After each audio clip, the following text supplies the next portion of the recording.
За втори път тази година оставате затворени. Как се отразява това на един собственик на заведение? Аз съм от хората, които за мен ще кажа така, майната ме на мен.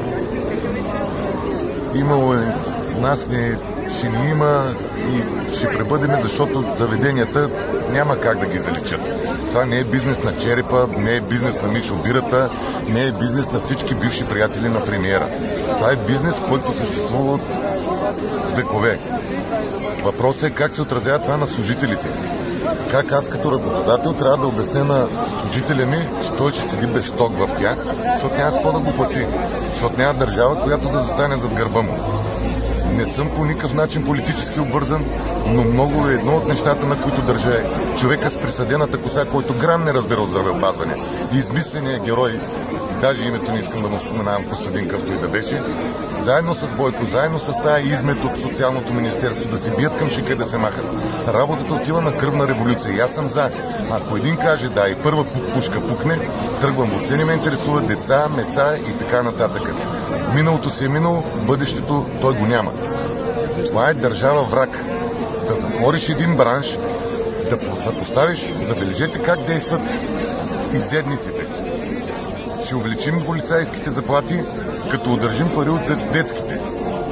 Чакай, тези полицаи искат увеличение, за да изхранват децата си. Нали?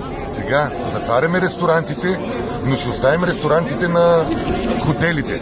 Защо? За да може ние с ограниченото балканско мислене да излезем и кажем, не да отклонят просто така на обектива и да скочим срещу колегите. Вие ли ще работите, ние ли сме по-прости? Не, нека да работят. Аз лично за мене си говоря, съм спокоен, че поне там няма да има съкращение, хора ще има как да посрещнат празниците, макар и с по-минимални приходи.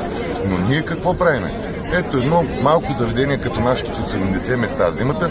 Той работи с 3 сервитьора, 2 готвачи, 1 студена кухня, 1 мияч. 7 човека. 7 човека са на улицата. 7 човека нямат буквално, без да драматизирам, какво да сложи на масата си да яде.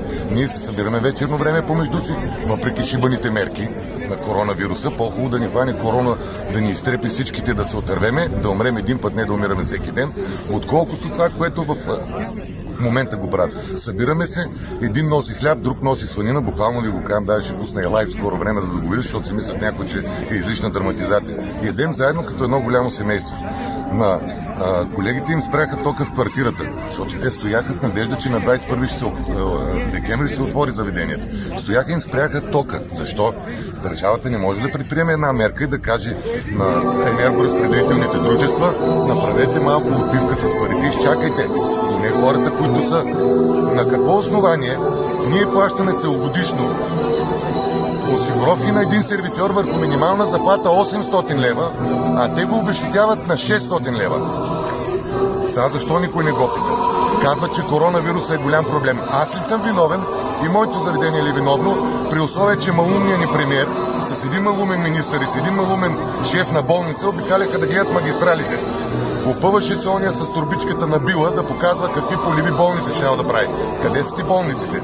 С нощи видях с очите си как в окръжна болница в 1 часа се изписва човек с COVID, за да освободи място на човек в по-тежко състояние. Моя ресторант ли е виновен?